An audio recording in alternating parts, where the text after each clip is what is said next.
शरदपुर गांव, जहां हर रात चांदनी की रोशनी में चंद्रमुखी के नाम की गूंज सुनाई देती थी। गांव के बुजुर्ग बताते थे कि चंद्रमुखी इस गांव की सबसे सुंदर और मासूम लड़की थी, जिसकी हंसी से फूल खिल उठते थे। उसकी आवाज में ऐसा जादू था कि सुनने वाला मोहित हो जाता। लेकिन किस्मत ने उसके साथ ऐसा खेल खेला कि उसकी मुस्कान हमेशा के लिए छीन गई। उसकी शादी गांव के जमींदार के बेटे अरुण से तय हुई थी, जिससे वह अपने जान से ज्यादा चाहती थी। पूरा गांव रोशनी से जगमगा रहा था, लेकिन उसी रात एक ऐसी घटना घटी जिससे चंद्रमुखी की पूरी जिंदगी तबाह और बर्बाद हो जाती है। दोस्तों, चंद्रमुखी की दर्द भरी कहानी सुनाने से पहले आप सभी से हाथ जोड़कर निवेदन करती हूँ कि जो लोग चैनल पर नए हैं वह प्यारे मित्रगण चैनल को सब्सक्राइब कर ले, ताकि हमारा मनोबल और भी बढ़ सके।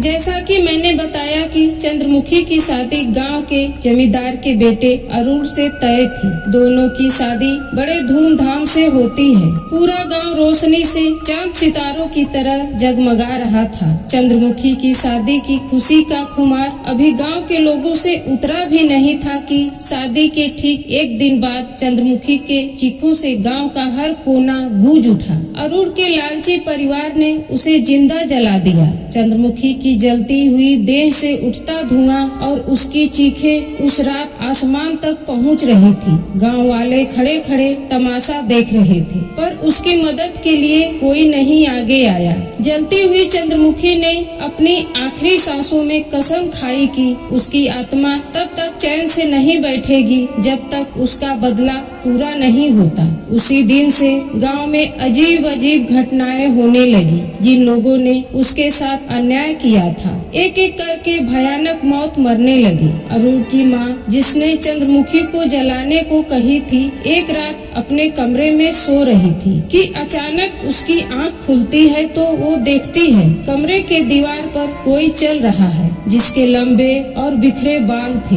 अचानक से वो परछाई अरुण की माँ के तरफ घूमी। चेहरे पर नजर पड़ते ही अरुण की माँ के मुंह से दिल दहला देने वाली चीख निकली। चंद्रमुखी अरुण की माँ को चीखते देखकर एक अजीब सी आवाज में हंसने लगी। अगले दिन उसकी लाश पास के एक पुराने कुएं में मिली। इस घटना के बाद अरुण गाँव छोड़कर भाग गया था। उसे भी हर रात चंद्रमुखी की परछाई दिखाई देती और कहती, तुम्हारी मौत मेरे हाथों लिखी है। अरुण का पूरा परिवार एक एक करके गायब हो गया और वो अकेला पागल हो गया।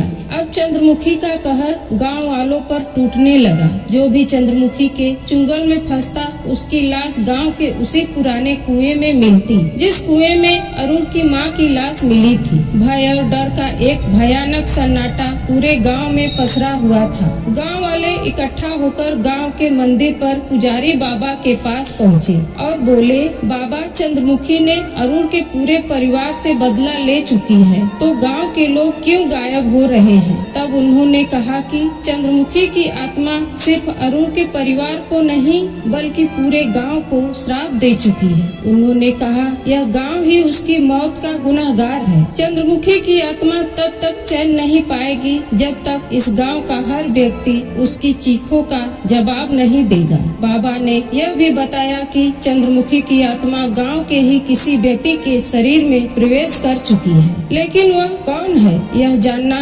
असंभव था। उसी रात एक भयानक घटना ने गांव वालों का डर और भी बढ़ा दिया। चंद्रमुखी के पुराने घर से रोने की तो कभी हंसने की आवाजें हर रात आने लगी। जो भी उस घर के नजदीक जाता, वह बिना कोई निशान छोड़े गायब हो जाता। गांव वालों ने उस घर के आसपास जाना बंद कर दिया, लेकिन गांव के एक युवक ने वहां जाने की हिम्मत की। अगले दिन उसका शव उसी पुराने कुएं में पड़ा मिला, लेकिन उसके शरीर पर कुछ खून से लिखे कुछ शब्द थे, मैं वापस आ गई हूँ, अब कोई नहीं बचेगा। प्यारे मित्रों, अगले एपिसोड में हम जानेंगे चंद्रमुखी की आत्मा का सच। कौन है वह इंसान जिसमें चंद्रमुखी की आत्मा ने प्रवेश किया? क्या गाँव वाले उसकी आत्मा को शांत करा पाएंगे या पूरा गांव चंद्रमुखी के बदले की आग में जल जाएगा? यह कहानी अगले भाग में खौफनाक मोड़ लेगी। कहानी अच्छी लगी तो लाइक कर दे और चैनल को सब्सक्राइब कर ले, ताकि पुष्पा देहाती वॉइस पर अगला भाग आए तो नोटिफिकेशन आपको सबसे पहले पहले मिले। बेल आइकन बटन को दबाकर ऑल पर सेलेक्ट कर दें। धन्यवाद।